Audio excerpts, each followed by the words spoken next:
seguimos educando en la tarde de la televisión pública, le hacemos el aguante a toda la comunidad educativa mientras no haya clases, y tenemos un invitado muy especial a través de esta pantalla gigante aquí en esta tarde en la televisión pública. Sí, se trata de Gabriel Di Meglio, que ahí lo vemos. Gaby Di Meglio es doctor en Historia, investigador independiente del CONICET. Durante años investigó la participación política popular en el siglo XIX y además, bueno, tuvo muchos programas en Canal Encuentro como Caudillos, La historia en el cine, Historia de las clases populares. Un placer saludarte. Hola, Gaby. ¿Cómo andás? Hola, ¿cómo andan? ¿Qué tal? Bueno, te queríamos como convocar a pensar un poco, este año es un aniversario, son los 200 años, ¿no?, de Belgrano. Sí, del nacimiento. 250 del 250 del nacimiento, 200 del fallecimiento. Del fallecimiento de Belgrano, pero como para hablar, antes de entrar a hablar de Belgrano, siempre nos interesa entender por dónde pasa la historia, ¿no? Y yo que vengo de la filosofía, y vos lo sabés, siempre tengo como esa duda, digo, si filosóficamente el pasado ya fue, porque el pasado en términos concretos no es nada, es lo que se fue. ¿Cuál es el campo de estudio de la historia? ¿La nada? No, la historia estudia lo contrario, ¿no? Es decir, lo que podemos recuperar de lo que pasó. Es decir, lo que tratamos de ver es qué es lo que ocurrió para que nosotros seamos lo que seamos ahora, ¿no? Es decir, tratamos de analizar el pasado, los pasados que también pudieron ser otras cosas. Lo que tratamos de reconstruir la experiencia humana en tiempos determinados y en espacios determinados. Y entonces cualquier aspecto de esa experiencia nos parece relevante y por eso hay gente que se dedica a distintos aspectos de la historia.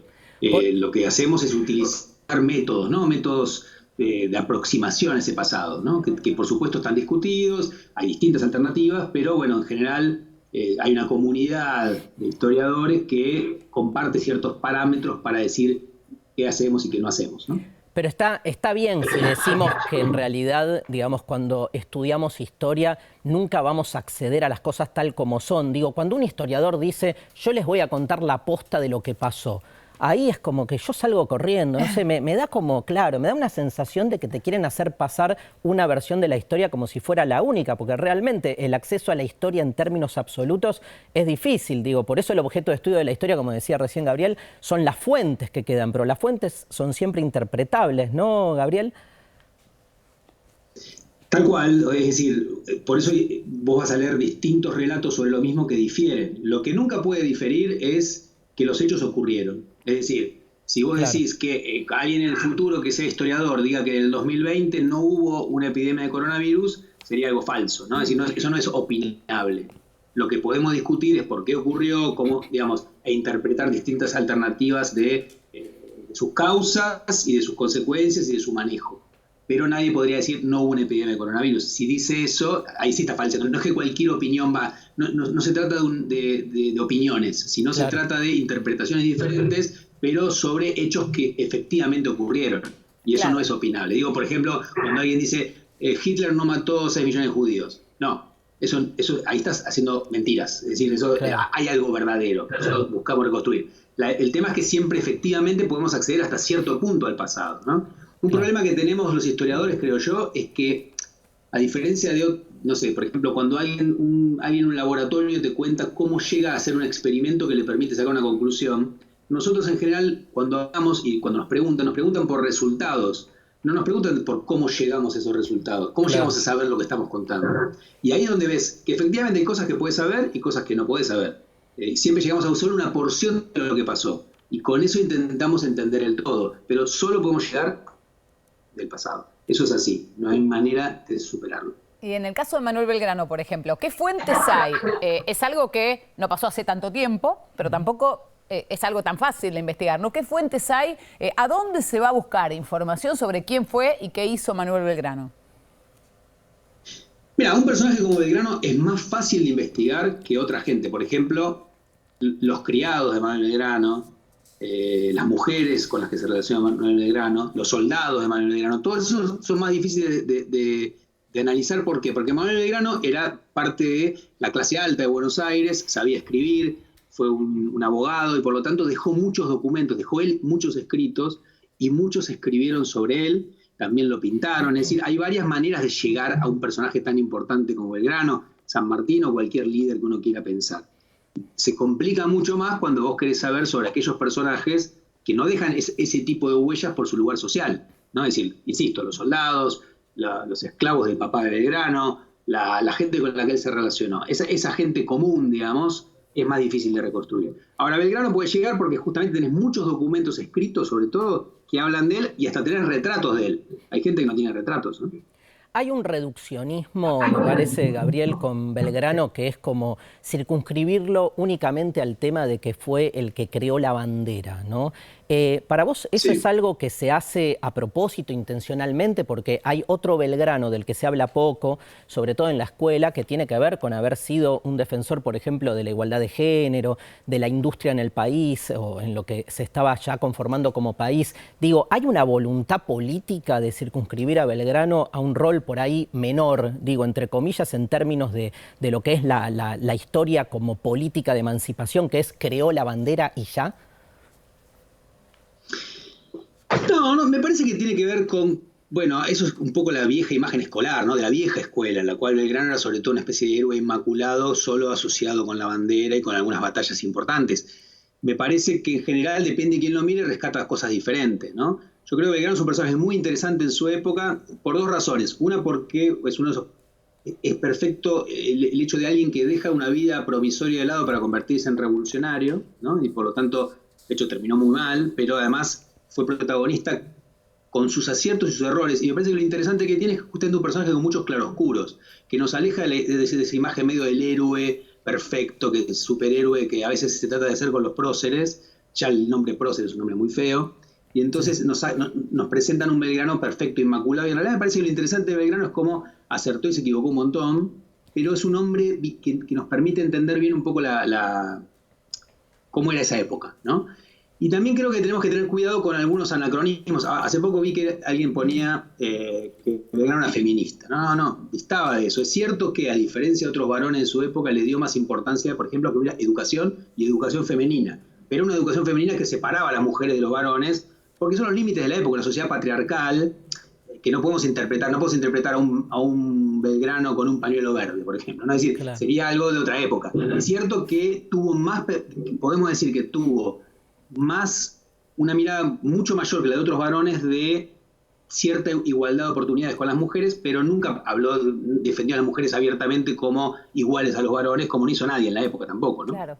Está bien. Y ahora, Gabriel, de estos próceres, más allá de sus claroscuros, de que seguramente cometieron errores, etcétera, ¿se puede decir, bueno, pero amaba la patria, lo hizo porque amaba este país o amaba esta tierra, o no? ¿O eso también es un reduccionismo o es romantizar a la persona y en realidad defendía determinados intereses en los que creía? Mira, yo creo que Belgrano es efectivamente un revolucionario, ¿no? Es un tipo que cree en la revolución, cree en la voluntad para cambiar las cosas, y eso a veces lleva a aciertos y desaciertos, obviamente, pero que de todas las maneras, siempre estuvo buscando un cambio, ¿no? Siempre. Entonces, antes de la revolución, cuando él era un reformista ilustrado que quería mejorar su sociedad, él seguía siendo fiel al rey de España, pero pensaba, si educamos, si traemos agricultura, la sociedad puede mejorar. Cuando empezó la crisis española en 1808, pensó alternativas para, digamos, tener un gobierno propio que pudiera mejorar las cosas. Después se volvió revolucionario. No era militar y se volvió militar para poder defender esa revolución. No era diplomático y fue diplomático al servicio de esa revolución, y la verdad que le dio la vida a eso. O sea, en ese sentido me parece que es un personaje muy entrañable, ¿no? En el sentido de alguien que realmente buscó permanentemente mejorar su sociedad. Obviamente no se lo puede pensar. Yo creo que el problema con los héroes es que no hay que pensarlos autónomos como grandes figuras, como superhéroes de Marvel, ¿no? O de DC. Claro. Son personajes que dirigen procesos colectivos.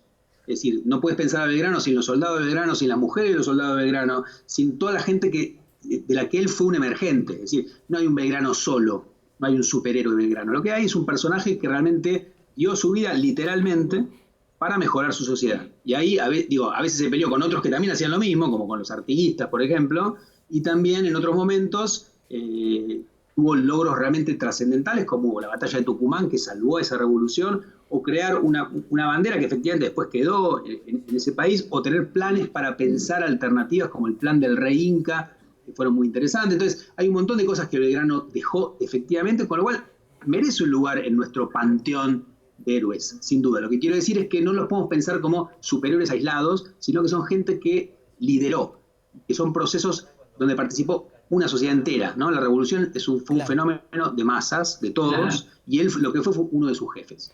Yendo a los anacronismos de los que hablábamos antes, ¿se puede hablar de una grieta ahí en la época de la primera junta, Belgrano, Castelli, Moreno de un lado, Saavedra de otro, o es llevar, digamos, el problema de la grieta a un pasado donde habían otro tipo de conflictos? No, grieta siempre hubo, lo que pasa es que no siempre es la misma, ¿no? El ejemplo que hace es muy bueno. La primera junta se divide en dos grupos.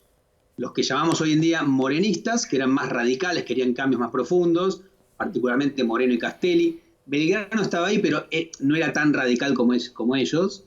Y el otro grupo, que hoy llamamos saavedrista, que era más moderado, que también era revolucionario, pero mucho más moderado, ¿sí? Y efectivamente se pelearon y los saavedristas terminaron imponiéndose. Ahora, unos meses después de que el triunfo de los saavedristas, aparece un tercer grupo que saca a los saavedristas del poder, que es el primer triunvirato, y que no son ni morenistas ni saavedristas. Entonces, la grieta, a veces lo que te engaña es creer que siempre hay dos grupos. Y por momentos eso de dos grupos funciona, y después aparece un tercer grupo.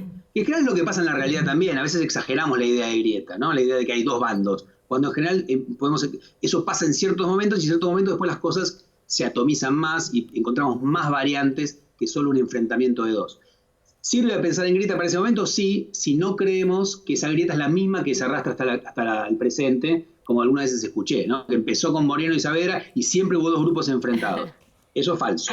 Sí es cierto que sirve para pensar porque había un enfrentamiento muy fuerte, pero fíjate que además había un tercer jugador que eran los realistas, es decir, estaban los revolucionarios divididos en dos contra otros, ¿no? Claro. Bueno, la verdad que está bárbaro, nos quedaríamos hablando toda la tarde. Infinito. Hay que seguir, pero te agradecemos muchísimo, Gabriel, por este ratito de charla y seguramente en casa también están todos felices. No, les agradezco a ustedes por este esfuerzo, además, ¿eh? La verdad lo felicito. Bueno, gracias. Muchas gracias. Abrazo. Gabriel Di Meglio, la verdad que el esfuerzo es del Ministerio de Educación que sacó este programa de golpe cuando supimos que no había más clases y aquí estamos, poniéndole el pecho a esta cuarentena, acompañando a los chicos, a los alumnos, a los maestros con gente grosa como Gabriel Di Meglio, que nos traía un poco de historia y una charla sobre Manuel Belgrano. ¿Vamos a la pausa? Vamos a la pausa. Enseguida seguimos educando en la televisión pública.